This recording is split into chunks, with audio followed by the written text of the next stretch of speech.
台湾国际劳工协会伫今日召开记者会，讲因伫过去1年内捌接到3个案件，拢是中人也是头家失觉差，害外籍移工的居留过期，必须爱互遣返登记，等于是无做唔到代志，说是受人处罚。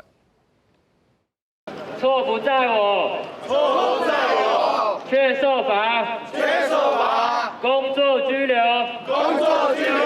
全靠他，全靠他。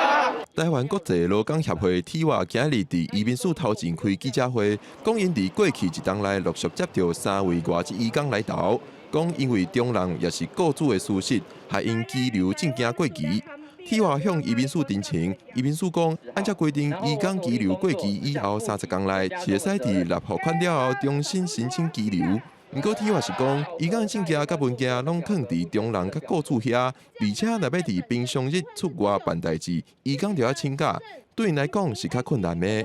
过去1年接获3起因为雇主或是因为仲介的疏失，导致移工的居留逾期的个案，在他们转换雇主的时候，就会把他们的护照跟居留证就交给仲介，或是交给雇主去办理居留证。然后这些移工在过程中也不断的催促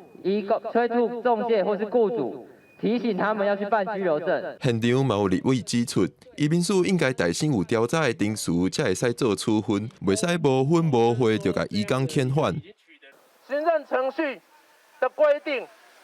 就是要有一个调查的程序，你应该去调查，你连看到他都没有，你就已经把他赶回去了。虽然讲政府早就有针对外国专业人才安排到场1摆就通完成所有证件审查甲发放的就业金卡服务，但是服务的对象并无包括做工的外籍移工。有立委认为，这种差别待遇嘛需要检讨。我们比较专业的白领专业人才来台，政府是用所有整合在一起的系统，跨部会的一柜式的申请，来对比我们的蓝领移工，我们就会发现说，这个天甲地差足多。不过移民署回应，疫情期间重新办理居留的期限已经放领到居留过期后90天以内，但是今日劳工团体讲到的这3个移工是已经过期300多日，要是需要按照法律来办理。但是针对现场立委讲到的建议，会搁甲劳动部参详讨论。记者郭碧君、张玉水台北报道。